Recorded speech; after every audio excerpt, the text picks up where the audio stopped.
एक app download करना पड़ेगा टीचर्स को, वो रियल टाइम पिक्चर देगा हमको लॉन्गिट्यूड लेटीट्यूड के साथ। और उसमें व्यवस्था ये बनाई है कि टीचर्स को स्कूल पहुंचकर अपनी बिल्डिंग के पास खड़े होकर बच्चों के साथ सेल्फी खींचना पड़ेगा, अपलोड करना पड़ेगा। वो सूचना सेल्फी लेते ही आपको सेंड भी नहीं करना पड़ेगा, वो अपने आप सेंड हो जाएगा हमारे मुख्यालय को। उसमें कोई गैलरी नहीं होगी, कोई पिक्चर स्टोर नहीं होगा, उसी समय का पिक्चर खींचना पड़ेगा। बहुत सारे लोगों ने कहा कि साहब हमारे पास स्मार्टफोन नहीं है।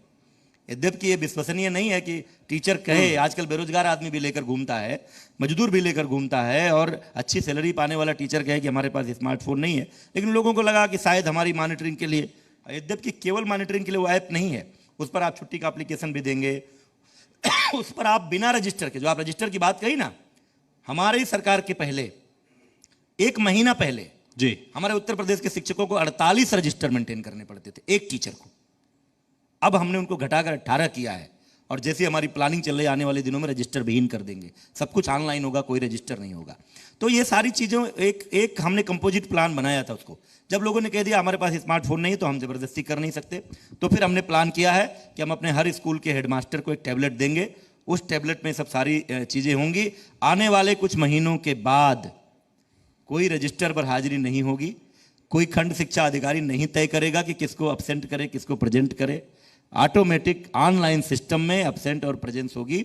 और अभी ही ये सुधार है कि एब्सेंटिज्म की शिकायत नहीं मिलती, प्रॉक्सी टीचर की शिकायत नहीं मिलती, और आने वाले कुछ महीनों में 100% विदाउट एप्लीकेशन कोई भी स्कूल से एब्सेंट नहीं हो पाएगा, उसकी व्यवस्था हम कर रहे हैं। ठीक, आप प्रेरणा ऐप की बात करें, प्रेरणा ऐप में बच्चों को प्रमोट भी इस बार कर रहे हैं क्योंकि कोरोना की वजह से उनका अध्ययन नहीं हो। विपक्ष ये सवाल उठा रहा है कि आप पढ़ाए नहीं तो इस तरह से प्रमोट कर रहे हैं बिना उनकी परीक्षा लिए। विपक्ष ही बता दे क्या करना चाहिए। हम लोग तो बड़े सकारात्मक लोग हैं, हम तो विपक्ष के हर सुझाव को मानने को तैयार रहते हैं।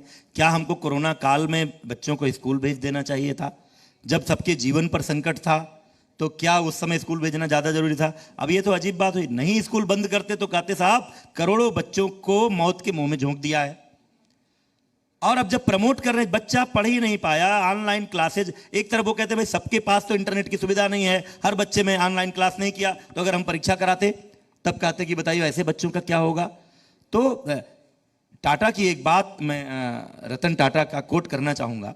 जब तमाम सारे लोग तमाम पैकेजेस की मांग कर रहे थे, दिव्य की दुनिया का इतना बड़ा पैकेज 20 लाख करोड़ का आत्मनिर्भर भारत माननीय प्रधानमंत्री जी ने उसी बीच जारी किया। नई शिक्षा नीति उसी बीच आई जिसने एक प्रधानमंत्री जी ने जड़ से जग तक उसके लिए शब्द इस्तेमाल किया है, मतलब गौरवशाली भारत की अतीत की नींव पर एक भव्य भारत की का भवन खड़ा करने की पूरी व्यवस्था उस नई शिक्षा नीति में है। हम उसके अंतर्गत प्री प्राइमरी के क्लासेज भी आंगनबाड़ी के कोलैबोरेशन से चलाने जा रहे हैं, उसकी ट्रेनिंग दे रहे हैं। वो इसी सत्र से 1 अप्रैल से जब नया सत्र शुरू होगा तो वो कर देंगे, ये सब चीज़ें कर रहे हैं। लेकिन जब जान पर बन आई थी और ऐसे समय में बच्चों को प्रमोट करने से बेहतर निर्णय अगर कोई विकल्प विपक्ष के पास हो तो अपना मॉडल सुझाएं, हम उस पर विचार करेंगे।